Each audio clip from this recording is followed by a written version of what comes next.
The summer of 1940. Britain trembled beneath the shadow of annihilation. In the skies above, the howl of German engines filled the air like a storm of iron. Cities burned, families huddled in cellars, and every dawn carried the same haunting question. Would the island survive another day? The Luftwaffe had numbers, speed, and ruthless precision. Britain had courage, but courage alone could not win a war fought in the air. Yet hidden far from the front lines, in a dim workshop smelling of oil and dust, one forgotten engineer was quietly designing the machine that would change everything. His name was R.J. Mitchell, a man haunted by time, illness, and the certainty that Britain's survival rested on the wings of his creation. What he built would not just defend a nation, it would redefine air combat forever. R.J. Mitchell was not born a soldier. He was born an inventor. From childhood, he was fascinated by flight, the arc of a bird's wings, the curve of air over paper folded into a glider. By the 1920s, he was working at Supermarine, a small company better known for building seaplanes than fighters. But the world was changing fast. Across Europe, Germany was rebuilding, experimenting, dreaming of domination in the air. Mitchell could see the storm coming long before most. He knew the next war would be fought not by armies marching through mud, but by pilots dueling above the clouds.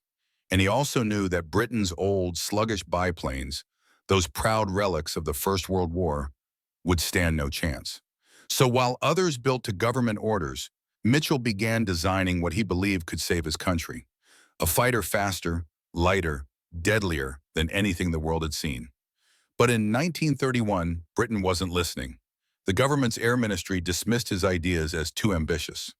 The top brass called his design impossible, too sleek, too modern, too expensive. They still believed in open cockpits and fabric wings, even as Germany's engineers secretly tested all-metal machines. Mitchell refused to yield. He poured his soul into sketches, building and rebuilding, obsessing over every curve and rivet. His team at Supermarine called him relentless, a man who would sleep beside blueprints, working through the night while others went home to their families. If it can be dreamed, he once said, it can be built. But his health was failing. The doctors warned him of cancer, told him to rest, to stop. He ignored them. For Mitchell, stopping meant surrender, and surrender was something Britain could not afford. The first prototype emerged in 1936. It was beautiful, sleek lines of metal and glass, a Rolls-Royce Merlin engine roaring like a beast caged in steel. They called it the Spitfire. The name itself carried defiance, spirit, pride. But during its first tests, the aircraft nearly failed. It vibrated violently, its controls stiff, its cooling system unstable. Critics called it a disaster waiting to happen. Too fragile for war, one report said. A toy for air shows. Mitchell watched silently as his dream trembled on the edge of failure. Yet he refused to break. He returned to his drawing board, thinner now, coughing blood between sessions, but driven by something greater than ambition. The vision of British skies free of German bombers. Day after day, he adjusted wing angles, improved airflow, lightened the frame. He worked until his body began to give up, but the machine began to live. By the time the final version of the Spitfire rolled out, Britain stood on the brink. Mitchell, barely able to stand, was wheeled into the hangar to see it fly. The moment the plane lifted off, slicing through the air with effortless grace, the crowd of engineers fell silent. The sound of its engine was unlike anything before. A deep, smooth roar that carried both menace and beauty. For Mitchell, it was more than an invention. It was redemption, proof that one man's vision could rise above bureaucracy, doubt, and disease. He whispered, "I think I've got it now," unaware that he would not live to see the war his creation would help win. When the Battle of Britain came, Mitchell was gone, but his Spitfire lived, and in the summer sky, it would turn the tide of history. The Battle of Britain began not with triumph, but with terror. The Luftwaffe came like a storm, wave after wave of bombers escorted by deadly Messerschmitt fighters that clawed at the skies. Air raid sirens screamed through London as families ran for shelters, children clutching gas masks, the horizon painted with the glow of burning rooftops. The German plan was simple: crush the Royal Air Force, gain control of the skies, and force Britain to its knees. But deep in airfields scattered across the countryside, young British pilots, some barely 20, prepared to take off in machines that carried the soul of one dying engineer. These were the first men to fly the Spitfire into war.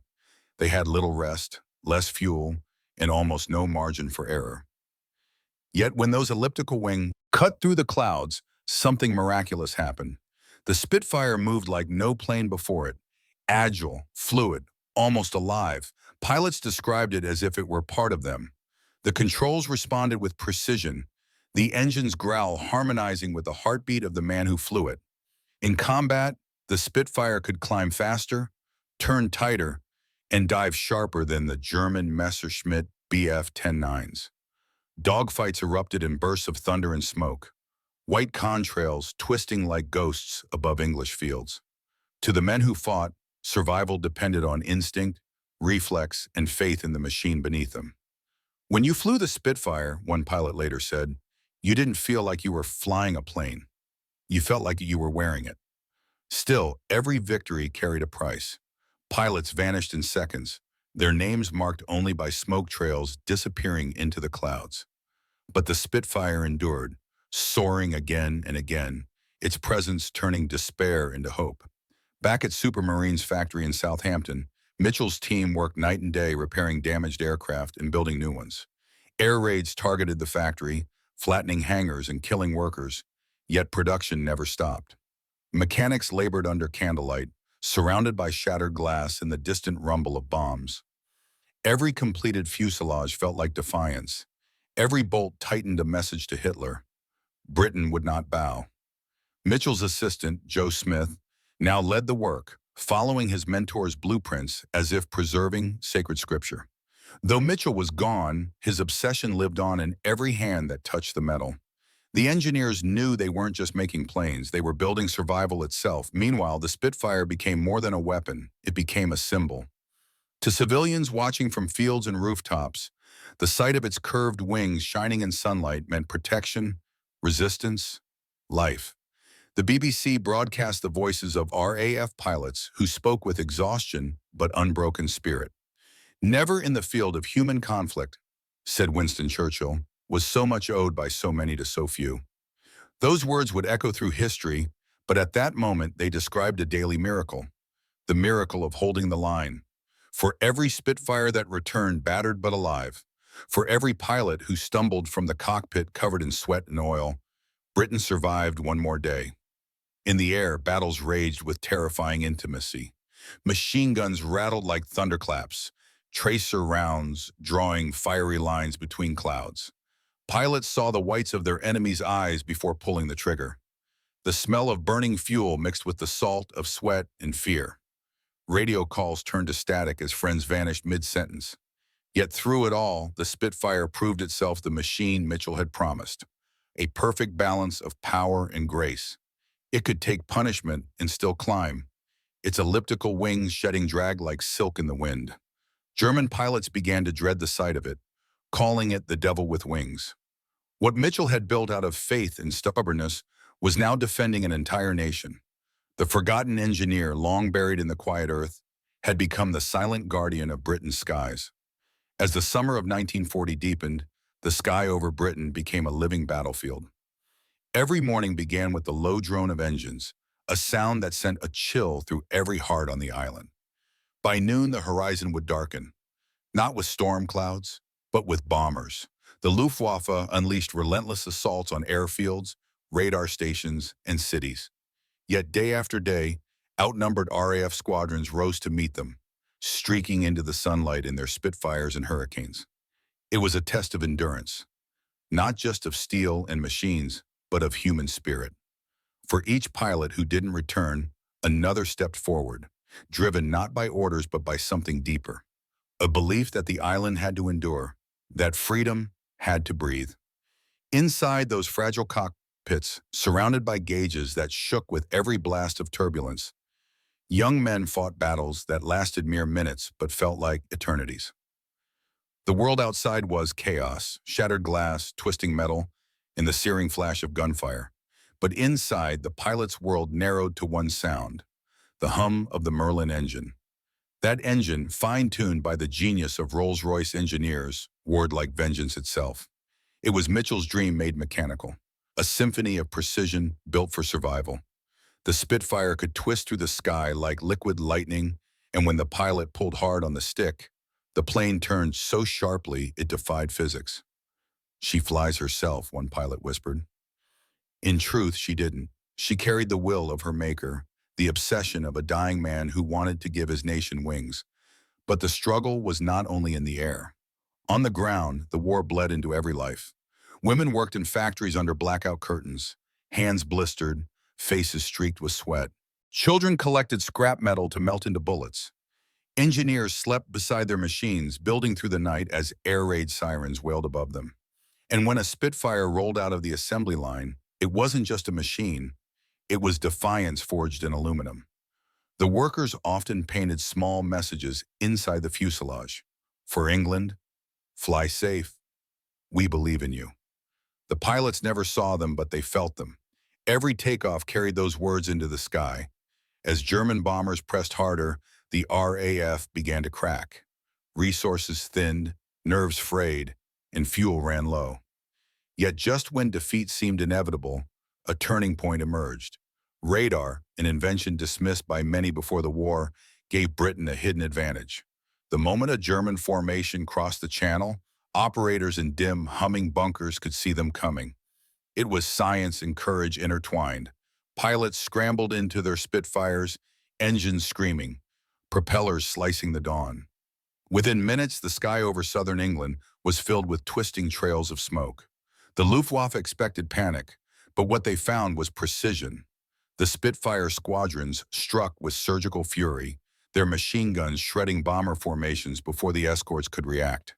The myth of German invincibility began to fracture, and yet even victory came with unbearable cost. When pilots returned, their faces were streaked with oil and tears. Some came back alone. The airfields became graveyards of burned wrecks, each one a coffin of courage. The Spitfire was winning the battle, but Britain was bleeding for every inch of scorn. Still, word spread that something miraculous was happening, that ordinary men armed with nothing but skill, faith, and a machine born from one forgotten engineer's obsession were stopping the mightiest air force in the world. The legend of the Spitfire began to take shape, not as a weapon of war, but as the embodiment of human endurance.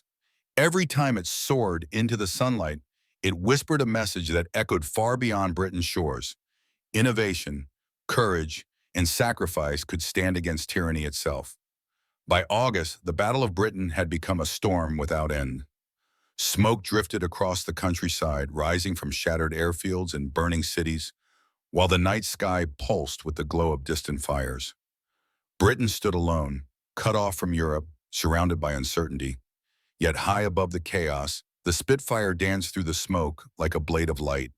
To the Germans, it was a phantom, too fast to follow, too agile to predict. To the British, it was salvation in motion. But for those who built it, every flight was a prayer answered in steel. The engineers at Supermarine worked without rest, patching bullet holes, redesigning wings, shaving seconds off climb rates. Among them were men who had once doubted Mitchell, now whispering his name with reverence. He was gone, but his ghost lingered in every curve of the fuselage, every roar of the Merlin engine that cut through the sky. It was as if his spirit refused to die until the skies were free. In the control rooms, tension was constant. Commanders traced maps with trembling fingers, tracking squadrons that dwindled with every hour. "We're outnumbered 6-1, one officer muttered. "But not outmatched," another replied. Each radar ping meant another test of survival, another desperate scramble. Pilots barely had time to eat or sleep. Some flew 3 or 4 missions in a day. When they climbed into the cockpit, they knew that every mission could be their last. Yet they went willingly, their lives entrusted to a machine built by a man who'd never lived to see it fight. They believed in it because it never failed them, not once. Even when riddled with holes, its frame held together. Even when leaking fuel, it carried them home. It became more than metal. It became memory, purpose, and defiance given form. And then, the moment came when the tide began to turn. The Luftwaffe had underestimated the resolve of a people united not by command, but by survival.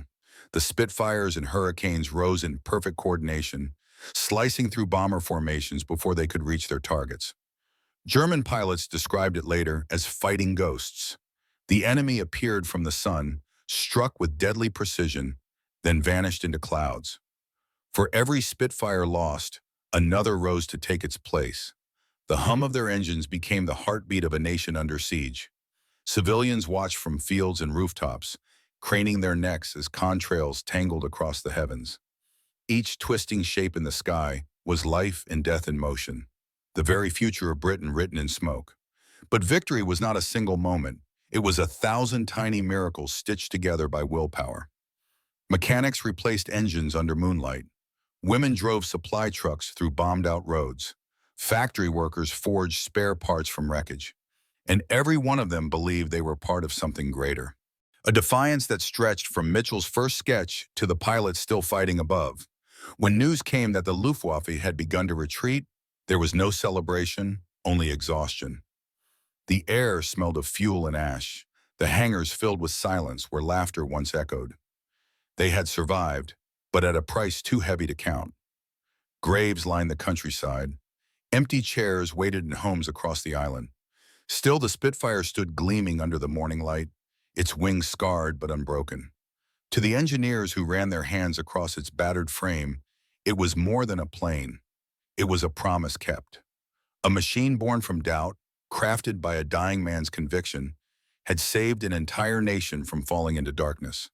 The Battle of Britain was not just won in the sky, it was won in workshops, in sleepless nights, in faith that genius could rise from despair. Mitchell's design, once dismissed and forgotten, had become the line that history could not cross. The Spitfire was no longer just his creation. It was Britain itself, fragile, beautiful, and unyielding beneath the shadow of war. When the guns finally fell silent and the sky no longer trembled with the roar of engines, the world began to rebuild what war had torn apart. In the quiet after victory, the story of R.J. Mitchell faded from the headlines, replaced by generals, kings, and politicians. Yet for those who had lived it, for the pilots who once trusted their lives to his creation, his legacy was written not in medals, but in memory. The Spitfire remained, its shape timeless, its name eternal. Long after the smoke cleared, its silhouette became a symbol of hope, a reminder that one man's vision, born from rejection and illness, could stand against the tide of tyranny and change the course of human history. In air shows and museums, people still gathered to watch it soar, that same graceful curve cutting through clouds, still carrying the soul of the man who built it. In his final years, Mitchell had feared his work would be forgotten, that when he died, his ideas would die with him. But war has a way of immortalizing the ones who never sought glory. Every time a Spitfire took flight over the cliffs of Dover, it carried his defiance into the wind. The sound of its Merlin engine was not just power, it was perseverance made audible. It was the echo of sleepless nights in Southampton, the whisper of drafts rewritten by trembling hands, the heartbeat of a nation that refused to surrender. He had not lived to see the victory, but victory had lived because of him. His creation became Britain's guardian angel, the steel embodiment of courage born from frailty. As the years turned to decades, the world moved forward. Jets replaced propellers, radar replaced instinct, and nations that once bled together rebuilt side by side. But the Spitfire never aged. It remained suspended in time, a perfect balance of beauty and purpose. Historians still debate its technical edge, its speed, its maneuverability, but no one can quantify the spirit it carried. For the pilots who climbed into that cockpit, it was more than a machine. It was a companion, a lifeline, and a friend. They spoke of how it seemed to think with them, to move as they wished before they even touched the controls. It wasn't just engineered, it was alive with intent, crafted with a precision that came from love as much as science. And perhaps that's the true legacy of R.J. Mitchell, not that he built a perfect airplane, but that he showed how human will can forge miracles when time and doubt close in. He wasn't a soldier or a politician. He didn't command armies or rally crowds. He was a quiet man who believed that beauty could serve purpose, that grace could triumph over brutality.